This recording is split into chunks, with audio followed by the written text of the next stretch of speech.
2795 Farewell Party. So, where are you off to now, Ronnie? Chief Bethany raised her glass, discovered that it was empty, and reached for a paquet of chips instead.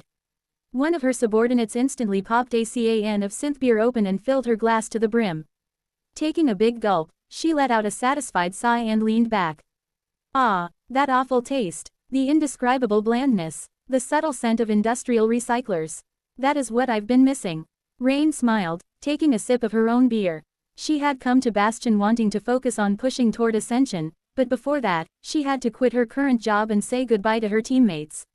Luckily, Chief Bethany had just returned from Rivergate to Bastion after dealing with the recent crisis there. Usually, it would have been hard to gather the entire core team for something unrelated to work, but Rain had loaded the bag of withholding with a small feast of drinks and snacks from Earth before passing through the Dream Gate. So, she had been able to lure her colleagues to a modest farewell party with the promise of contraband. Chief Bethany looked at her with curiosity. You helped build the Dark Road, and then worked on the launch of Rivergate Hydro. So, what's next for our industrious awakened intern? No, don't tell me. Let me guess. She nursed her glass and smiled. Marine architecture. The citadels in the Stormzea are grossly overpopulated, so expanding the settlements around them into floating cities is now a big priority for the human domain. The construction of the port at the estuary of the River of Tears should start soon, too. Or are you off to Ravenheart? Our eastern colleagues are keeping quiet about it, but I know that they have not abandoned their geothermal dreams yet. Rain just smiled and shook her head slightly. Chief Bethany raised an eyebrow. No, where the hell are you going, then? No, I must know. Which bastard poached you from my team? Master Quentin looked at her curiously, too. Yeah, I'd like to know as well. Rain hesitated for a few moments, then pointed up without saying anything. Chief Bethany frowned. Up, what are you? Then, her eyes widened. The Ivory Island, the bastard who poached you, is changing star. Rain chuckled. Of course not. I just received a job OFG from the Firekeepers, to be a member of the Ivory Tower custodial staff. Even if that tower had belonged to a deity once, its floors still won't clean themselves, you know. Chief Bethany raised an eyebrow. Custodial staff, won't that be a waste of your talent?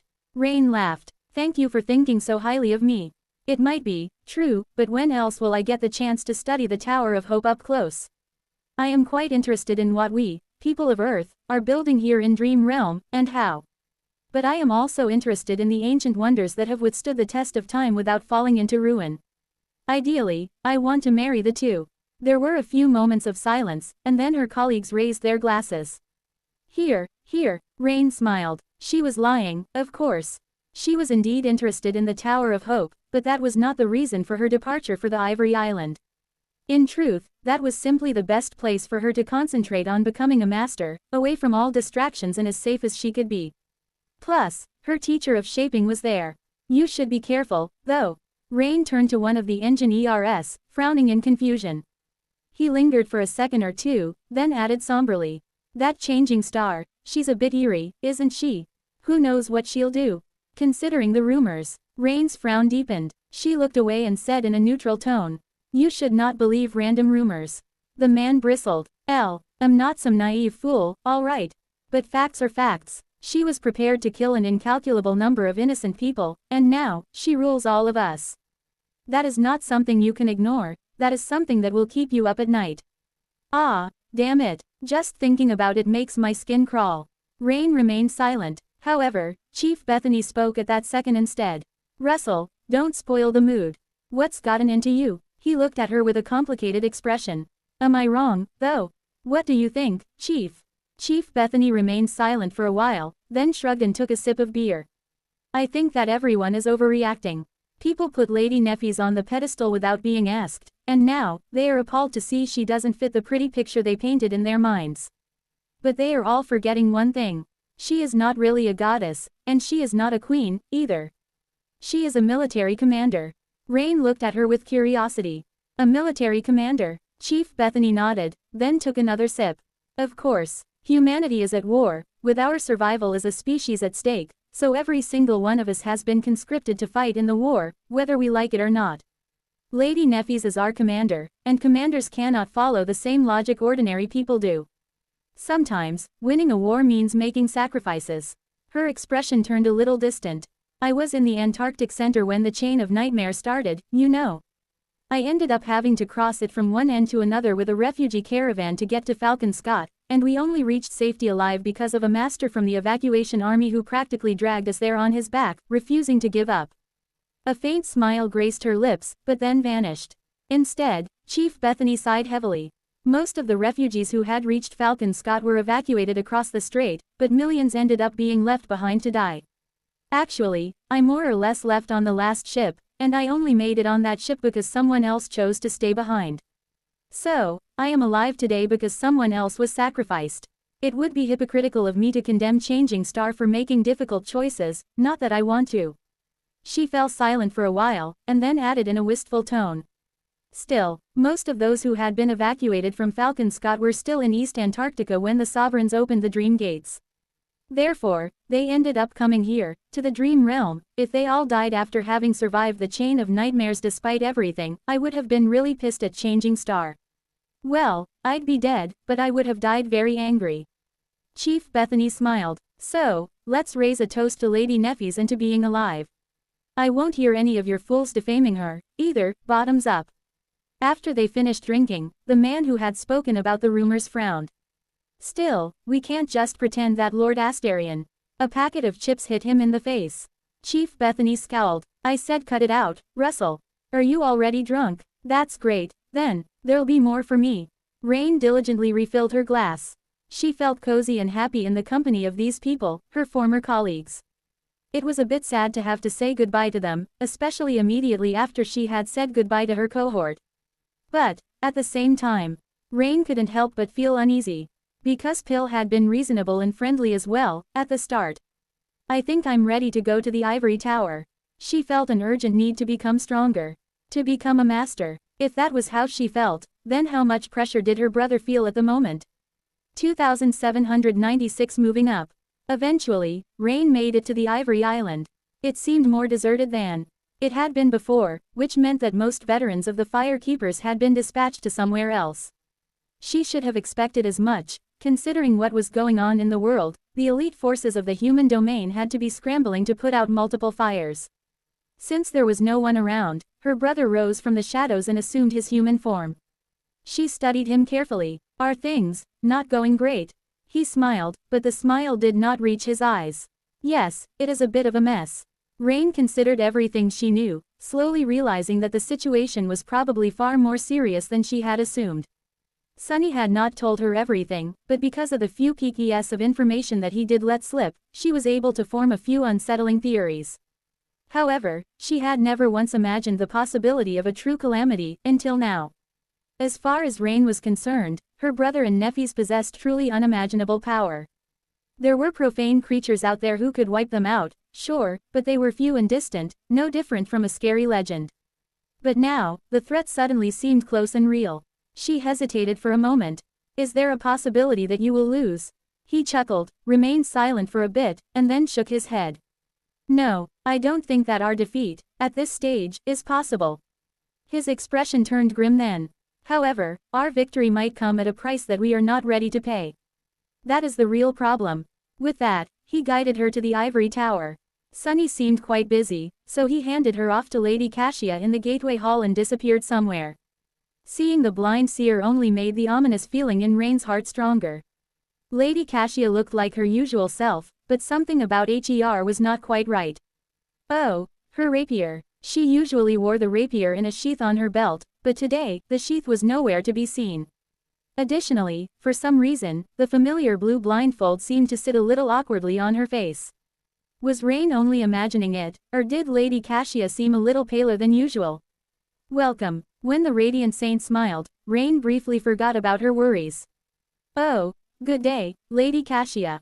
She had visited the Ivory Tower often in the past, but this would be her first time staying here for a prolonged period of time. Come, let's say hi to Neffes, and then I'll show you to your quarters. Today, they climbed to a higher floor of the Ivory Tower than the ones familiar to Rain. In fact, there was only one floor left above them now, Changing Star's personal quarters. The second to last floor was where Lady Cassia's office was, but other than that, Rain did not really know much about it. They stopped near a closed door and waited patiently there for a while. Eventually, the door opened, and Nefis walked out before carefully closing the door behind her. In that brief moment, though, Rain could see the brightly lit chamber hidden behind it. It looked like someone's bedroom, but was peculiarly barren. There was a bed, a wardrobe, and a nightstand. A vase with a bouquet of pretty flowers stood on the nightstand. The flowers looked fresh, as if Nefis had just put them there. There was also a wheelchair standing in front of the window, with a stunning woman sitting calmly in it. Rain could only see half of her face, so she wasn't sure who she was. She thought that there was a strong resemblance between her Nefis, though, even if the woman was slightly older. Rain couldn't tell how large the age gap was, considering that awakened of the higher ranks aged differently from ordinary people. They looked like they could have been sisters. However, Rain knew for a fact that Changing Star was an only child. She was not called the last daughter of the Immortal Flame clan for nothing, after all. So who was this woman? There was a strange air of passiveness about her, as if she was not simply calm, but rather absent. Rain wasn't sure if she was serene or merely hollow. Before she could see more, the door closed, and Nefis looked at her neutrally. "Ah, Rain, you're here." Rain tried to hide her curiosity and nodded. "Yes, teacher." Nefis was not the most expressive person, but at that moment, she seemed to be surrounded by a subtle air of melancholy. The next second, however, it was gone. She turned and headed away, gesturing for them to follow. "It is good that you are here. I was told that you want to concentrate on becoming an Ascended now. That is good, too. I think one of the volunteers who has been following your example is slowly approaching the point where they'll be able to attempt forming a soul core. If they are successful, it won't be long before we can make the path to natural awakening known to everyone." As they passed a few doors, she said, "This is Cassie's office. This is her bedchamber. This is our library. There is a government committee responsible for preserving the cultural heritage of humanity now, so that nothing important is lost during the transition to the dream realm. So, we have many more printed books on the shelves than before, as well as a few priceless artworks." Finally, she stopped near a door that was not much different from the rest and smiled faintly. "These will be your quarters. Don't worry about anything and concentrate on your ascension. I hope you will achieve it soon."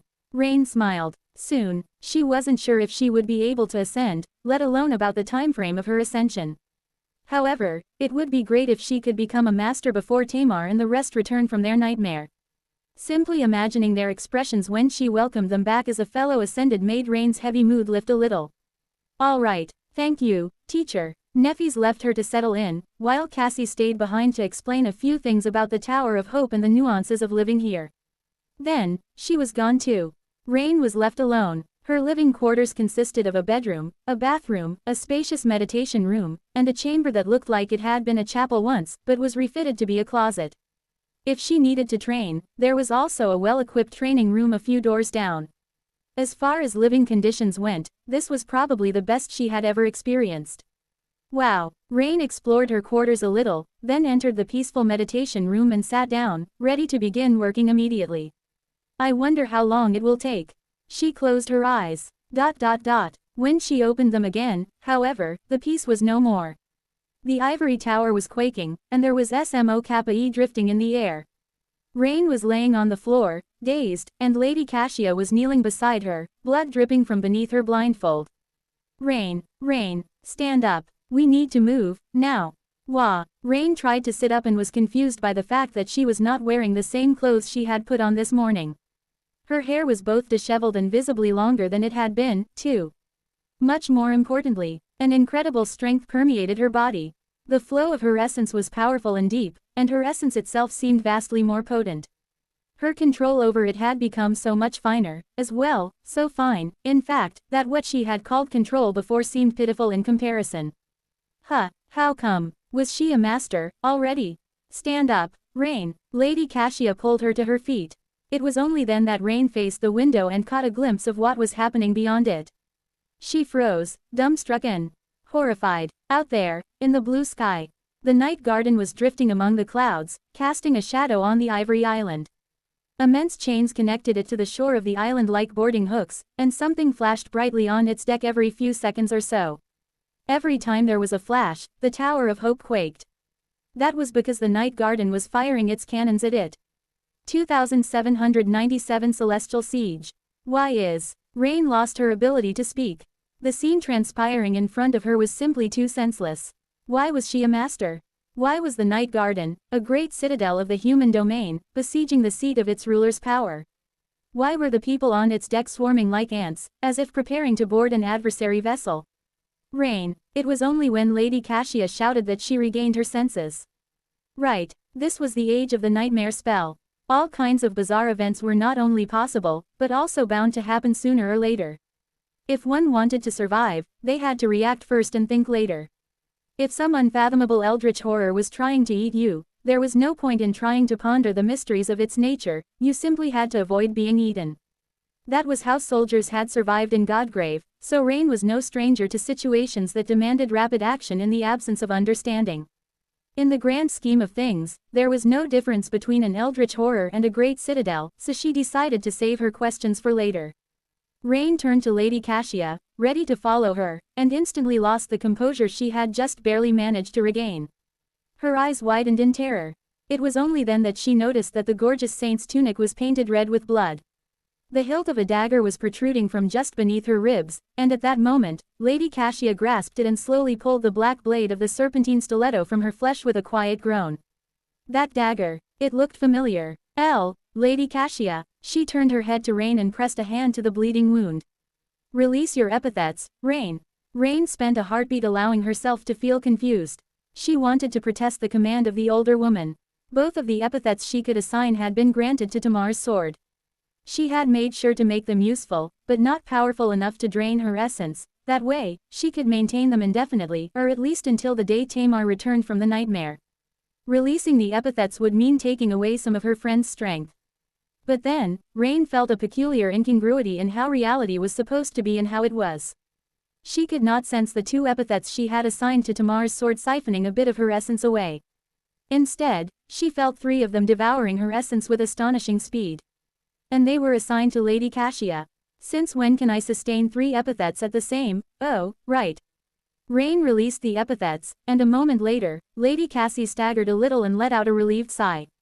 Good. Now, let's go. She walked close to Rain and pushed the hilt of the bloodied dagger into her hands. Rain looked down slowly, studying the serpentine blade with a hollow look. Then, the dagger rippled and turned into a large black snake, which slid into her sleeve and vanished. It's grown bigger. Lady Cassia pulled her toward the door. They left Rain's quarters as the Tower of Longing shook and groaned around them. There was more smoke in the corridor. The deafening impacts of the charged cannonballs were dampened by the ancient walls, but still made Rain's ears ring. Lady Cassia, your wounds. The gorgeous saint guided Rain through the smoke, navigating the chaos far better than she could have. Despite being blind, don't worry about me. The blade missed my heart, and I am someone who cannot be killed unless it is done in one strike. And indeed, as soon as she spoke those words, a soft radiance shone from beneath her bloodied tunic, erasing the dire wound. Rain stared at the blood with a dazed look. It missed the heart. Could she have aimed for the heart? What about her flaw? No, why would she have attacked Lady Cassia, in the first place? Sunny. Rain perked up. Right, the Ivory Island was under attack, but there were 2 Supremes living here. Why weren't they doing anything? Where are Sunny and Lady Neffis? Lady Cassia grabbed the wall to withstand another quake, then wiped the blood off her face and continued forward with calm, confident steps. They are fighting a different battle, somewhere far away. Her voice was eerily calm despite the dire peril of their situation. Rain wanted to say something, but at that moment, someone else appeared from the smoke. It was one of the furry keepers, a master named Sid. Before Rain could let out a sigh of relief, Sid was suddenly near them, her sword flashing as it plummeted toward Lady Cassia's neck. It all happened so fast that Rain barely had time to react, but, in fact, it was already peculiar that she had been able to perceive the attack and move before the sword landed. It did not land on Lady Cassia's neck, though. She took the smallest of steps and turned her torso slightly, allowing the sword to flash harmlessly past it. With one hand, she grasped the firekeeper's wrist. The other shot forward and slammed into the woman's chest, sending her staggering toward the wall. Before Sid could recover, Lady Cassia was only a step away. Her palm shot forward again, the force of the strike causing the back of Sid's head to crash into the wall of the ivory tower. The firekeeper slid to the floor, leaving a trail of blood on the white stone. She was still alive, but thoroughly unconscious. Outside, a peculiar silver flash illuminated the deck of the night garden. "Come, now," there was a sense of urgency in Lady Cashia's voice. They rushed along the corridor and reached the room where Nefis had left flowers for the mysterious woman. The woman was still there, staring into the window with a placid expression. The chaos of the calamitous siege did not seem to have affected her at all. The vase that stood on her nightstand was overturned, and the flowers were scattered on the floor. It was only now that Rain saw the gorgeous woman up close that he realized the eerie truth. She was not serene, placid, or calm, instead, she was hollow. Her resemblance to Nefis was undeniable, as well. So, Rain suddenly got an idea of who she was. "Rain, push the wheelchair. Once we reach the stairs, use your aspect to keep it steady." Rain obediently grasped the handles of the wheelchair, then hesitated for a moment. "But where are we going?" The Ivory Island was under attack, and both Supremes who were meant to protect it were inexplicably gone. The Night Garden was a gigantic ship, with innumerable awakened warriors on board. If even the Fire Keepers could not be trusted, then how was Lady Cassia intending to repel the attack? Unless, naturally, Rain was suddenly as pale as a ghost. If Lady Cassia were to take control of the Great Citadel, she would be able to command its components. And if she invoked the crushing? Are you going to destroy the Night Garden? The crushing was a mystical force capable of flattening entire regions of the Dream Realm, or keeping hundreds of enormous islands floating in the air for thousands of years. It did not apply the same amount of force to everything it could reach, though. Instead, the power of the crushing grew exponentially the closer one got to its source. It could crush a building into rubble while the Ivory Island was flying numerous kilometers above the ground. The Night Garden was mere hundreds of meters away from the shores of the flying island, though, being pulled closer with every second as the chains connected to its boarding hooks grew taut. At this distance, the crushing would be harrowing enough to shatter the body of a god. Would it be able to break the Night Garden, as well, turning it into a vast cloud of splinters? But there were innumerable humans living aboard the living ship. Lady Cassia smiled bitterly. "What are you thinking about?" "No, naturally not. We are simply going to escape." 2798 Abandoned Throne. Rain let out a relieved sigh. Then, she trembled. Escape. They were abandoning the Ivory Island. The Tower of Longing had become the symbol of the human domain and was synonymous with Changing Star's throne, so if it were to fall into the hands of the adversary, whomever the enemy was, wouldn't it mean that the human domain fell, too? Not to mention that they were high above ground, with nothing but open sky all around them. Even if Lady Cassia could summon a winged echo, how were they supposed to escape the pursuit of the Night Garden? Go. Lady Cassia was already exiting the room. Biting her lip, Rain assigned 3 epithets to the wheelchair: stable, light, and levitating, and pushed it forward while assessing how much of her essence was being consumed. It was far less than she had anticipated. So the efficiency of the epithets is affected by my rank, as well. Being a master was quite neat. She wondered what her ascended ability was. Sadly, now was not the time to find out. Rushing through the acrid smoke, they reached the main stairs of the Ivory Tower and swiftly descended to the ground floor. As they did, a few more Fire Keepers attacked them. Lady Cassia clashed with them each time, bringing them down in mere seconds. The woman in the wheelchair remained emotionless and detached through all the mayhem. Rain, meanwhile, had to reassess her opinion of Song of the Fallen. Lady Cassia was renowned among the saints, of course, but not exactly for her battle prowess, more so for her insight, virtue, and diligence. She was seen as a wise advisor and assistant to the radiant Changing Star, all but indistinguishable in the brilliance of her master. However, seeing her fight the Fire Keepers, the best of the best among the warriors of humanity, Rain had to admit that Lady Cassia was a bit terrifying. More so because her strength had gone unnoticed for so long, despite the spotlight aimed at her at all times. Yes, the Fire Keepers were of a lesser rank than her. But she did not simply defeat them, she crushed them with impossible swiftness, a cold kind of grace, and flawless efficiency in her movements. More than that, she did so barehanded despite the array of powerful memories her opponents wielded, while managing to keep them all alive. Suddenly, Rain felt that the blind saint was far more suited for the darkness of the Shadow Clan than for the splendor of the Fire Keepers. In fact, she was far more suited for that darkness than most of the actual members of the Shadow Clan. They passed through the jaws of the dead dragon and escaped onto the emerald grass of the Ivory Island. From here, the Night Garden was like a dark wall that loomed above the great pagoda, blotting out the sun. There were already winged echoes and awakened warriors trying to breach the gap between its deck and the shores of the flying island. A complicated runic array was keeping them at bay for now, but it was not going to last long against the devastating cannonade. Hurry! Lady Cassia guided Rain around the ivory tower and moved across the grass toward the grove of ancient trees in the distance. Then, however, the whole island shook, and the runic array was extinguished in a flood of silver light. Rain barely kept her balance, sensing something colossal and terrifying approaching them from the sky. Lady Cassia turned and raised her head. Her expression turned grave. Nightwalker. She hesitated for a moment, then faced Rain. You go forward, Rain. There will be a gazebo and a stone arch behind the grove. Invoke the true names of fire, divinity, and stepping across thresholds when you get there, then channel them into the stone. I'll join you shortly. Rain hesitated, looking at her with worry. But Lady Cassia was already turning away, outstretching a hand to summon a memory. Go. There is no time to waste. Gritting her teeth, Rain turned her back to her and pushed the wheelchair forward. The island quaked and quaked as they rushed toward the grove. Then, the ground beneath her feet seemed to ripple, and a flash of silver light drowned everything around. A deafening thunderclap slammed into her back, sending Rain to the ground. Damn it! Rising, she grabbed the handles of the levitating wheelchair once more and hurried toward the stone arch Lady Cassia had told her about. There, Rain stopped and invoked the true names. The true name of fire was simple enough to channel. So was the name of stepping across thresholds. Divinity, however, that was one of the first names Nephis had taught her, since it was the foundation of countless other names.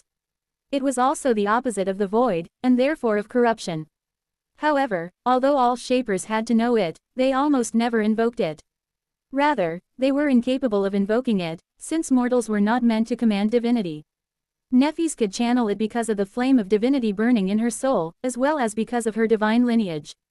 Rain, however, possessed neither.